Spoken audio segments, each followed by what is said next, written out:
Punpun makes a terrible mistake with Aiko at the end of their first year of school together. Earlier that year, Aiko had made Punpun promise that they would run away to Kagoshima together as soon as the summer break began. Aiko wanted to escape her miserable life as a child of a cult, and she had entrusted Punpun with the responsibility of becoming her new family. That was what their adolescent romance and their journey to Kagoshima was supposed to represent. It was the idea that they would embrace a new life together in which Aiko would no longer feel so alone. But then, on the final day of school, Aiko delivered a note to Punpun which announced that the time had finally arrived. She would be waiting for Punpun that very evening at the town hall so that their new adventure could begin. But Punpun would never make it to the town hall. He abandoned Aiko to her loneliness without any explanation. And the reason he did this was so psychologically complicated that not even Punpun could understand it. On a superficial level, Punpun actually had a good excuse for not showing up. His mom had jumped off a balcony on the same day in an attempt to take her own life. And Punpun was rushed to the hospital just as he was leaving his house with the intention of meeting Aiko. But then, as Punpun contemplated this dizzying turn of events in the car while he was on his way to meet his mother, he realized that he felt relief. He felt relief because he was actually terrified of going on this journey together with Aiko all alone to Kagoshima. But then at the same time, Punpun also felt ashamed, for he was conscious of the fact that his fear was calling him to betray Aiko, to hurt the girl of his dreams by leaving her out in the cold. And in order to cope with this disturbing feeling, he projected that shame onto Aiko. He told himself an imaginary little story about how Aiko was probably just as scared as he was. She was probably too scared to even show up at the town hall. And as Punpun imagined this story, he called Aiko a coward and he laughed at her. And all of this was happening purely in his mind as he was driving to the hospital. I think that Punpun was removing the shame that he felt toward himself and redirecting it onto the person that made him feel afraid. And he even made a part of himself believe that this story is true because it helped to cleanse him of his guilt. But ultimately, deep down, Punpun understood that he was the only guilty person in this equation. He never mustered the courage to face Aiko again and apologize after he returned home with his mother. And instead, he spent the entire summer agonizing in his own room over his own despicable cowardice. For he was fully conscious of the fact that he had abandoned Aiko because of the overwhelming power of his fear.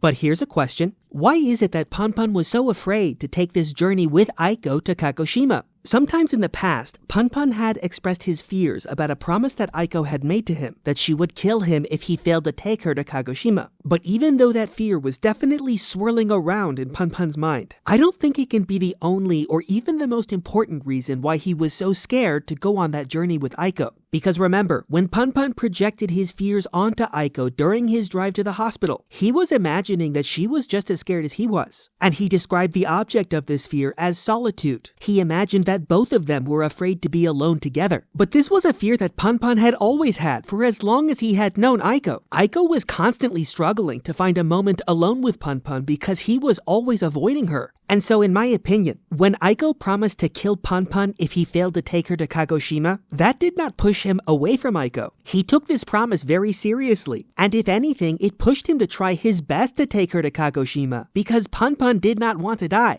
But then when his mother jumped off that balcony, she unknowingly made Punpun's secret wish come true. She allowed him to run away once again from the girl of his dreams. And so the real question that we have to answer is this. Why was Punpun so afraid of being alone with Aiko? My answer to this question might actually surprise you. I think that Punpun was afraid because he had gotten his hands on too much corn. And pardon the euphemism here, but by corn, I mean adult content.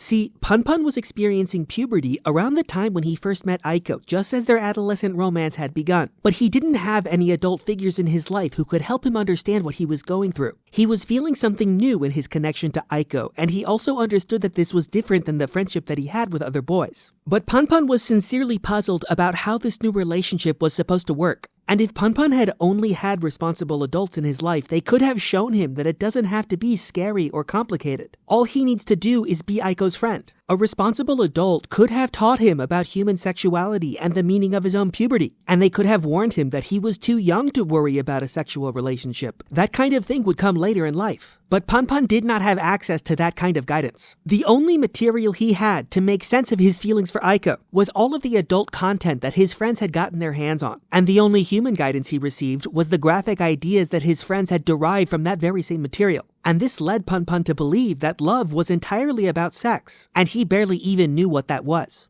And on my interpretation, that was really the reason why Punpun was so afraid to run away with Aiko. Indeed, it was the reason he was afraid to be alone with her during their entire first year of school together. And this only served to alienate him from Aiko and to destroy the seeds of friendship that he had planted months ago when he first promised to protect her.